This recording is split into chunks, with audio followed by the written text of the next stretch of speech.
So you have talked about how you go to these ancient sites and you use the architecture and geometry to understand more about what was going on at that time, but also more about ourselves. So I wanted to ask you specifically about the pyramids. How does knowing about the pyramids help us know ourselves? And what do you think, especially in Egypt, who built these pyramids? Because it's unexplainable. Well, I mean, I think that, to talk to the last part of your question first, who built the pyramids? I would say that the people that built the pyramids were people that were very advanced. They understood things that clearly we do not. You've got a building that is 6.5, million tons, that is approximately 2.3 million blocks of stone, that is oriented, even following all the earthquakes that have basically ensued in the last several thousands of years, exactly oriented due north within 1/4 inch accuracy. Mm-hmm. It's a veritable perfection. It lays on its longitude is precisely 29.9792 458 degrees for its latitude, and that happens to be the exact speed of light, 299,792 458 meters per second, Hmm. down to 1 meter accuracy. Yeah. So that's kind of mind-boggling. Mm-hmm. And then the longitudes, which, neither the latitude system nor the longitude system would have been known back then, but the longitude comes out to be 31 degrees, 8 minutes and 3 seconds, which comes out to be 0.3183 is 1 over pi. Mm-hmm. So one axis is an axis of the speed of light, and the other axis is 1 over pi. And when you consider that and you take that, and multiply 0.3183 times 360 degrees, you end up with 0.864. Basically it's 86,400 seconds in one day as well. So on one axis we have light, and on the other axis we have a time measurement related to pi. Yeah. Really? And the speed of light in miles per second is just 1 plus the 0.864 times 10 to the 5th power. So you've got light and time somehow interrelated with each other. And the word time has an anagram that's emit. So someone asked me on New Year's Eve this year, they said, well, what's your word for this year? And I said, it's emit. And they said, why? I said, because it's time backwards. Well, what is emission from? When we talk about emission of light, it's about light, radiation. Mm-hmm. So the backwards word for time is emit, emission of light. Yeah. And then the fact that it's just it can't be coincidental that time and light and all of that is interchangeable. So what do you make of those amazing awakenings? I think the Great Pyramid was put here as a reflection of us. It represents our level of conscious awareness. And as we expand more and learn more, more mysteries of the pyramid get revealed. It's like a game. Mm-hmm. Literally like a game. Yeah. And we're learning as we go. And that's why I created a game called Maya, Mm-hmm. which is super cool, that you can go through the whole pyramid and up-level your consciousness. Each one of the different aspects of the Great Pyramid represent, so each of the chambers represent different chakras inside the human body. And have you seen or watched Codex? I have not yet. I wanted to, though. Okay, so since I mentioned it to you earlier, I'll go ahead and bring it up here. Let me see here. Can you see this? I can see it. Okay, so this is the trailer. It's got 14 million views. Not bad. Wow. Leonardo da Vinci seems to have... Are you hearing that? Yeah. Okay, good. We'll start again. Leonardo da Vinci seems to have encrypted the Great Pyramid of Giza into the Vitruvian Man, along with an exact geometrical match of the Earth-Moon pyramid relationship. Da Vinci has identified the presently known subterranean Queen's and King's chambers, which begs the question, do his upper lines represent presently unknown chambers? The Japanese delegation had located a void space above the Grand Gallery that appears to lead exactly to the throat chakra line on the Vitruvian Man, indicating that where Da Vinci has left us another horizontal line might be leading us exactly to the precise location of another chamber undiscovered. The Last Supper also carries the exact angular reference of the Great Pyramid. In the King's Chamber, I noticed the Alpha and the Omega. On the right wall, we can see the faint letters Alpha, Q, W. W is a lowercase omega. Join me in this journey as we crack this mystery, left to us not only by Leonardo, but other Renaissance and ancient polymaths and philosophers who have been endlessly pointing us to the same conclusions. Everything is connected.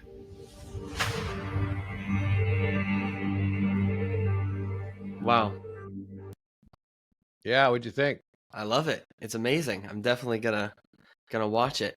So you think the pyramids, how they line up with the different chakras, there are some that we have not discovered yet, right?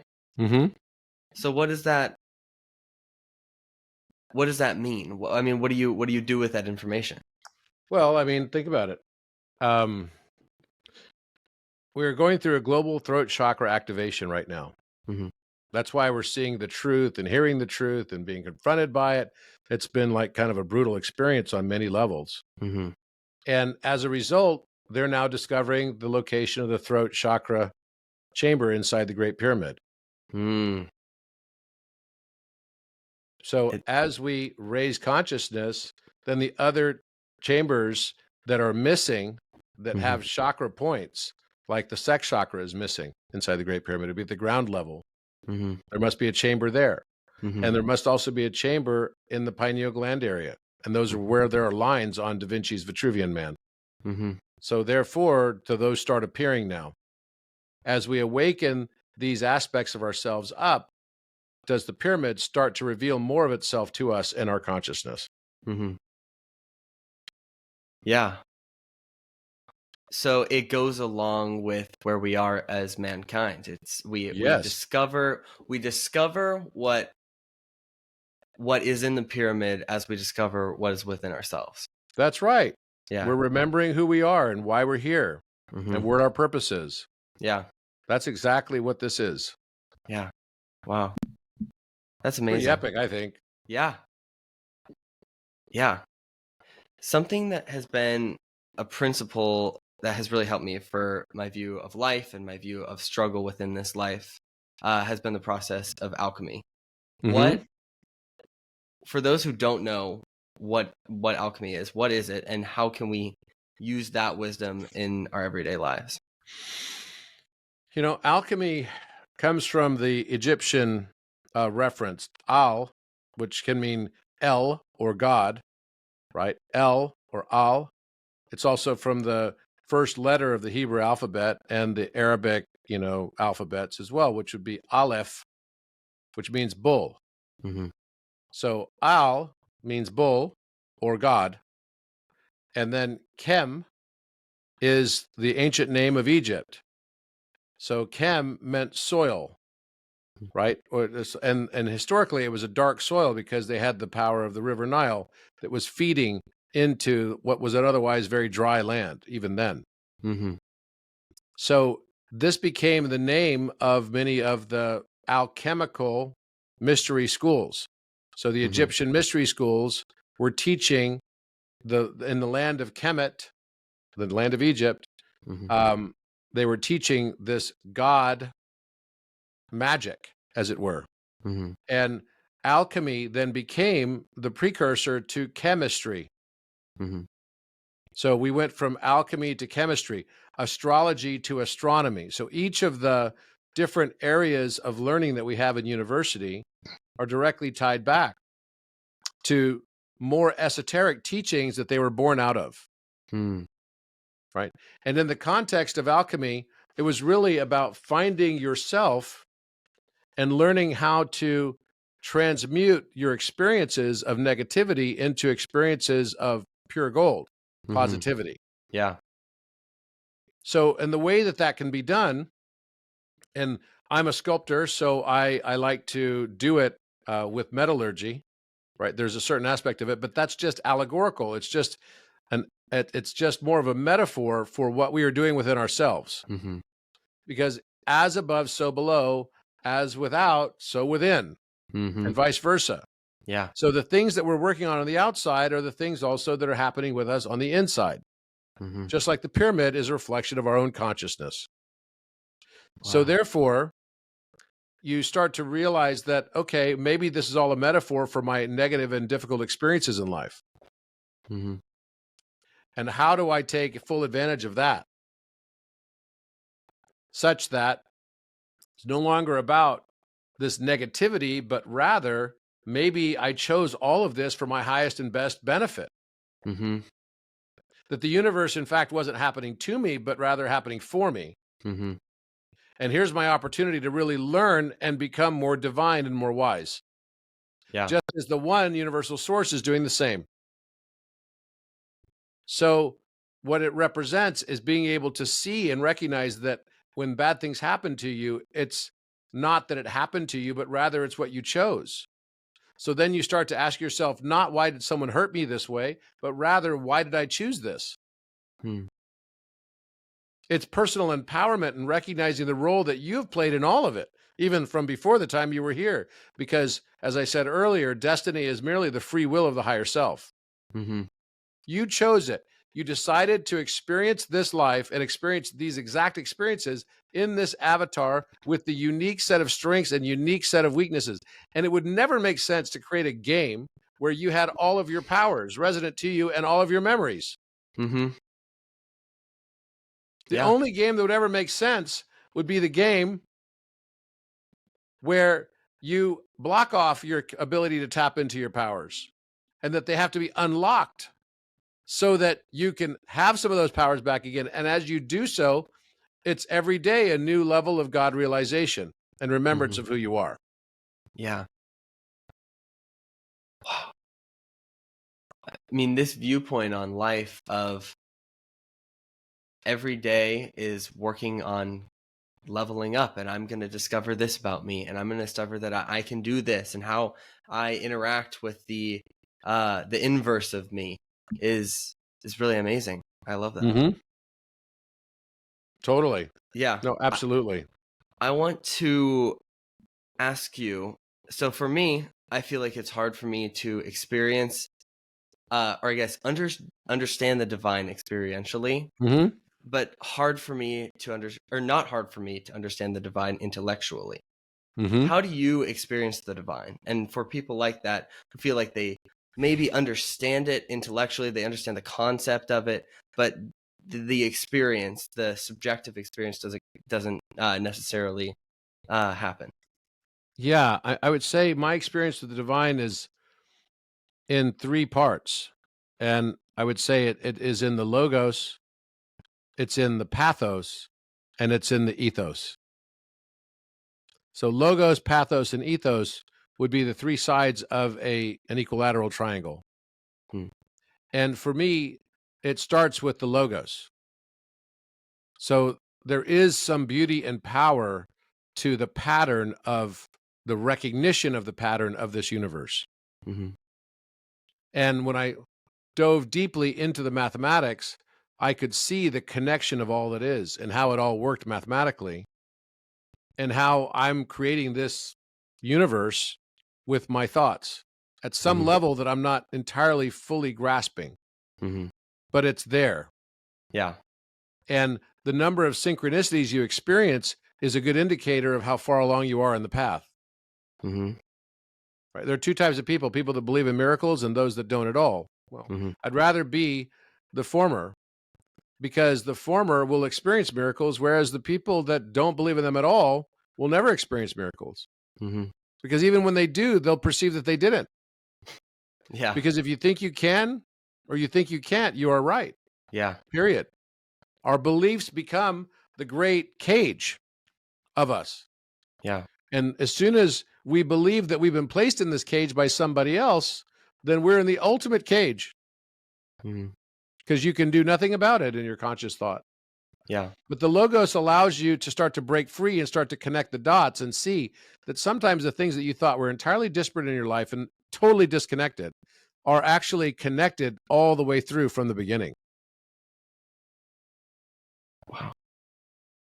Right? So this is, I look back on my life now, and there are many times that I didn't think that things were connected. And why did I do this? And why did I do that? And now I go, oh, that's why. It took Mhm. me the arc of my lifetime to be able to look back on it, Mhm. to say, this is why this makes sense. Yeah. And then you realize that every single detail, every moment is predestined. Mm.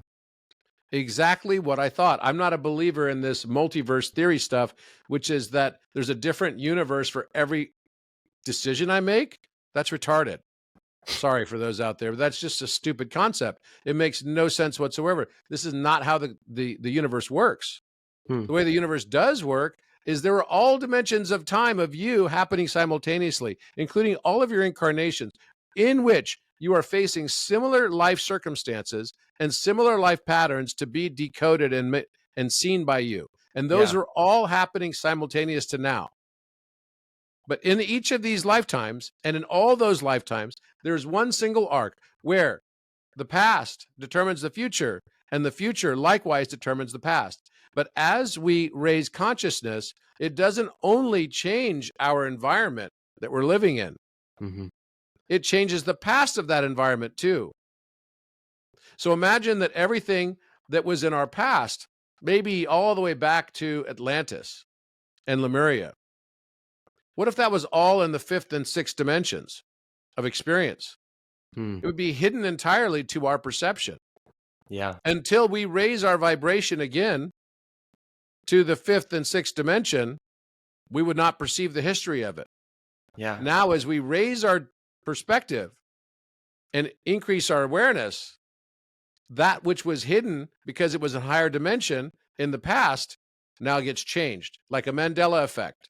Hmm. All of a sudden, we're discovering at a pace right now that we never have before, all of these connections back to some faraway point in time that we think is our distant past, but might actually simultaneously be our distant future. Yeah. So with that information that it's like reciprocal and our past determines our future and our future determines our past, what do we do with that?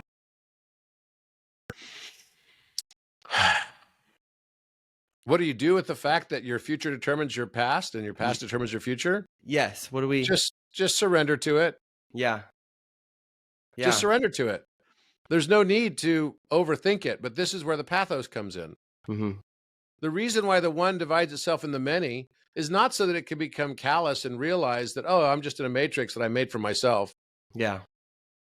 It does it so that it can learn more and deeper empathy Mm-hmm. for every circumstance, for Mhm. every position, Yeah. for everything. When you get to this stage of awareness, it's not that you feel no empathy for people because you say, ah, it's all fake. Mm-hmm.